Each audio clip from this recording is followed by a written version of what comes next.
नमस्कार, मेरा नाम है पंडित आदित्य कश्यप त्रिपाठी। मैं आपका मार्गदर्शक हूं और आप देख रहे हैं शोध भारत पर विचारधारा।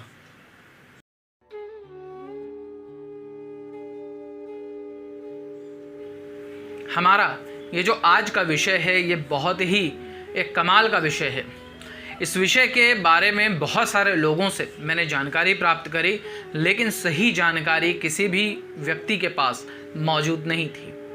तो मैंने मन में ये विचार किया कि क्यों ना मैं इस पर एक वीडियो बना करके लोगों के अंदर जो एक मिसअंडरस्टैंडिंग है उसको कैसे दूर किया जाए। क्योंकि मैंने जब इस विषय पे बहुत सारे लोगों से बात करी और पूछा तो लोगों ने अपने मन से कोई भी उत्तर दे दिए, या उनके बुजुर्गों ने, उनके पूर्वजों ने जो उनको सिखाया या बताया था, या वो गूगल पर रिसर्च करके या व्हाट्सएप के द्वारा जो सीखे थे वही ज्ञान वो मुझ तक पहुंचा पाए।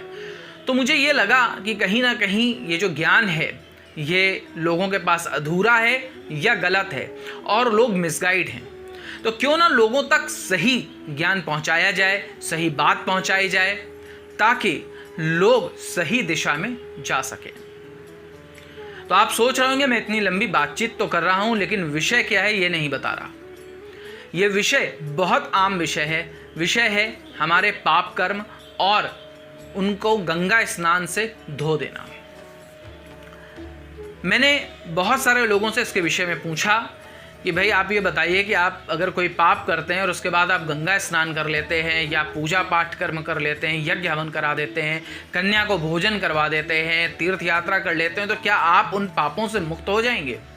तो 80% व्यक्तियों ने मुझे यही कहा कि हाँ, यदि हम कोई धर्म कर्म का कार्य करें, गंगा नहा लें, तो हमारे पाप हमसे मुक्त हो जाएंगे और हम पाप मुक्त होकर के स्वर्ग या मोक्ष को प्राप्त कर लेंगे। 20% लोगों का यह कहना था कि यदि व्यक्ति पूरे जीवन पाप करता है लेकिन मृत्यु के बाद यदि उसकी अस्थियां गंगा में प्रवाहित कर दी जाएं तो भी वो पाप मुक्त होकर के स्वर्ग का वासी हो जाता है। कुछ दिन पहले मैं एक फिल्म देख रहा था जहां से ये प्रश्न मेरे मन के अंदर आया और फिर मैंने इस पर शोध करना प्रारंभ किया। वो प्रश्न कहां से आया? वो प्रश्न आया एक फिल्म से। फिल्म का नाम है पगलेट। ये फिल्म नेटफ्लिक्स पर उपलब्ध है, आप इसे देख सकते हैं। भर चोरी, डकैती, रेप, जो मर्जी आए करो,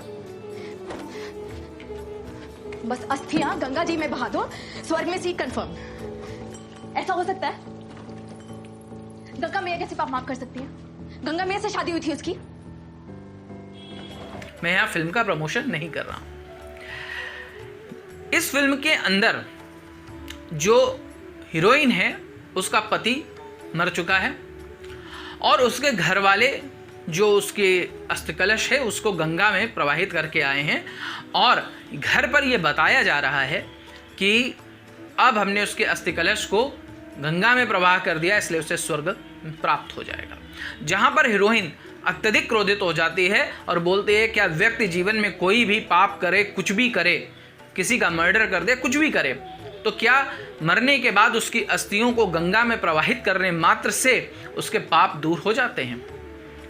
तो कहीं ना कहीं फिल्म के द्वारा भी ये बात लोगों तक पहुंचाई गई है। तो मैंने इस पर वीडियो बनाने का एक निर्णय लिया।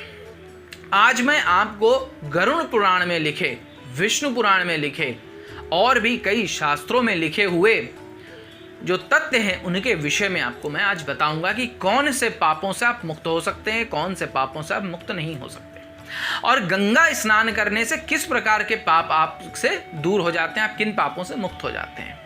आपके पास 3 प्रकार के पुण्य और पाप होते हैं। एक वो होता है, मैं बिल्कुल सरल भाषा में आपको बता रहा हूं, जबकि मैं एक ये जो हमारे पाप और पुण्य हैं, जो कर्म हैं, इस पर एक अलग वीडियो मैं आपको बना करके दूंगा जिसमें मैं पूरा इसका डिस्क्रिप्शन बताऊंगा, लेकिन मैं यहाँ आसान शब्दों में आपको बता रहा हूँ।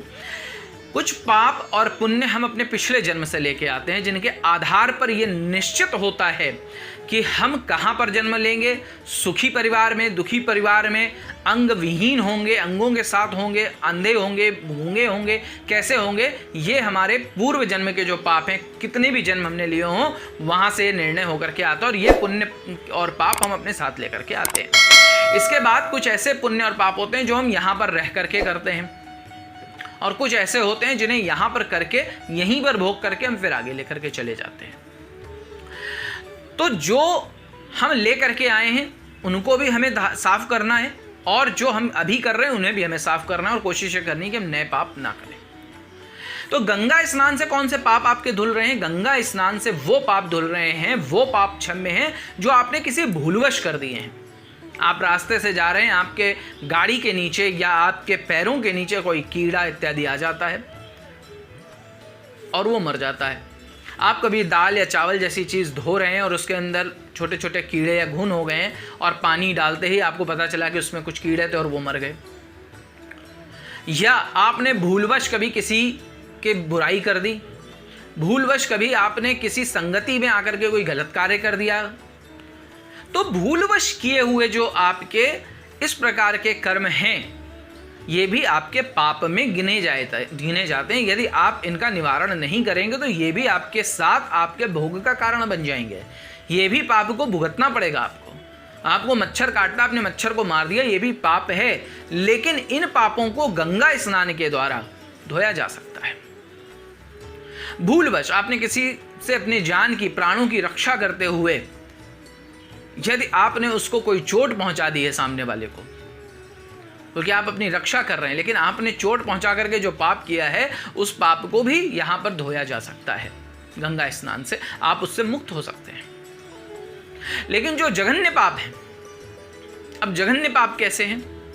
आप जानबूझ के किसी की हत्या कर दें, किसी नारी को प्रताड़ित करें, किसी स्त्री पर हाथ उठाएं, अपनी पत्नी, बहन, अपनी माता को कष्ट पहुंचाएं, पीड़ा दें उन्हें, अपने यहाँ काम करने वाले कर्मचारियों पर अत्याचार करें, उन्हें बेवजह चिल्लाएं, डांटें या उनके जीवन में हस्तक्षेप करें। आम तरीके से आपके अड़ोसी पड़ोसी जिन लोगों से आप मिल रहे हैं उनके साथ गलत व्यवहार आप करते हैं, किसी दूसरे का धन लूट लेना, किसी को मूर्ख बना के उसके धन का छीन लेना, किसी का अपमान करना, अहंकार, अत्यधिक अहंकार करना और अपने अहंकार से दूसरों को क्षति पहुंचाना, न जाने कितने इस प्रकार के पाप हैं जो जघन्य पापों में माने गए हैं। और इन पापों की मुक्ति गंगा स्नान या किसी तीर्थ यात्रा को करने से नहीं मिलने वाली। आपको आपके पुण्य कर्म उसमें जरूर जुड़ जाएंगे, लेकिन ये वॉश नहीं होंगे, क्लीन नहीं होंगे। लेकिन जो मैंने आपको बताया, जो भूलवश किए गए पाप हैं वो वॉश हो जाएंगे, क्लीन हो जाएंगे, वो माफ हो जाएंगे आपके, लेकिन ये माफ नहीं होंगे। हाँ, जो आप पुण्य कर रहे हैं वो पुण्य आपके साथ जुड़ते चले जाएंगे, और उन पुण्य कर्मों का भी फल आपको मिलेगा और पाप कर्मों का भी फल आपको प्राप्त होगा। इसमें एक उदाहरण मैं देता हूं आपको। जैसे समझ लीजिए कि कोई व्यक्ति जेल काट रहा है, जेल में है, लेकिन उसने कोई अपराध ही नहीं किया है। किसी गलतफहमी के कारण या अपने कर्मों के कारण वो व्यक्ति जेल चला गया है, लेकिन उसे समझ में नहीं आ रहा है कि उसने ऐसे क्या पाप किए हैं। तो ये वही पाप हैं जिन्हें उसने वॉश नहीं किया है, या वो उसके पाप ऐसे थे जो धुल नहीं सकते थे। अब उसने क्या पाप किए थे? वो चिड़ियों को पकड़ के उन्हें पिंजरों में कैद करता था और उन्हें बेचता था। ये पाप से उसे मुक्ति नहीं थी, इसलिए वो अगले जन्म में बिना किसी अपराध के जेल में था। लेकिन उसको मनुष्य का जीवन मिला, उसे भोजन मिल रहा है, वो रह रहा है। ये कहीं ना कहीं उसके कुछ पुण्य कर्म थे जिस वजह से उसको अत्यधिक कष्ट नहीं हो रहा है। तो वो बैलेंस हो रहा है कहीं ना कहीं। लेकिन आपको मैं एक बात बता दूं यहां पर कि जघन्य अपराधों को भी आप धुल सकते हैं, वॉश कर सकते हैं। लेकिन उसके लिए आपको उन पाप कर्मों का बोध होना आवश्यक है, आपको आत्मग्लानि होनी आवश्यक है, और उसके लिए अपने आप को या तो आप स्वयं दंडित करें या आप दंडित किए जाएं किसी के द्वारा। यानी उस जो भी पाप आपने जघन्य पाप किया उसका दंड आपको जब तक नहीं मिलेगा तब तक आप उस पाप से मुक्त नहीं होंगे। तो यहां पर यह बहुत आवश्यक है। बहुत सारे लोगों के साथ ऐसा हुआ है कि जिन्होंने अपने जीवन काल में बुरे कर्म किए, पाप कर्म किए, लेकिन उसके बाद जब उन्हें ईश्वर का ज्ञान प्राप्त हुआ, जब उन्हें ईश्वर के बारे में प्राप्त हुआ ज्ञान, और उन्हें यह पता चला कि वो जो कर रहे थे वो पाप कर्म थे, वो गलत कर्म थे, और उन्होंने उसका प्रायश्चित किया, उसका दंड भोगा, तो वो पाप उनके धुले और उनके पुण्य कर्मों की वजह से, उनके अच्छे कर्मों की वजह से उन्हें लाभ मिला, या वो पाप जो थे वो इतने कम हो गए कि एक छोटे से दंड में समाप्त हो गए। लेकिन यहां पर मैं एक चीज और आपको क्लियर करूं, क्योंकि मनुष्य बहुत चालू है, वो पाप करेगा और जाकर के प्रायश्चित कर लेगा, अरे राम मैंने बड़ी गलती कर दी, ऐसा एक नाटक क्रिएट करेगा।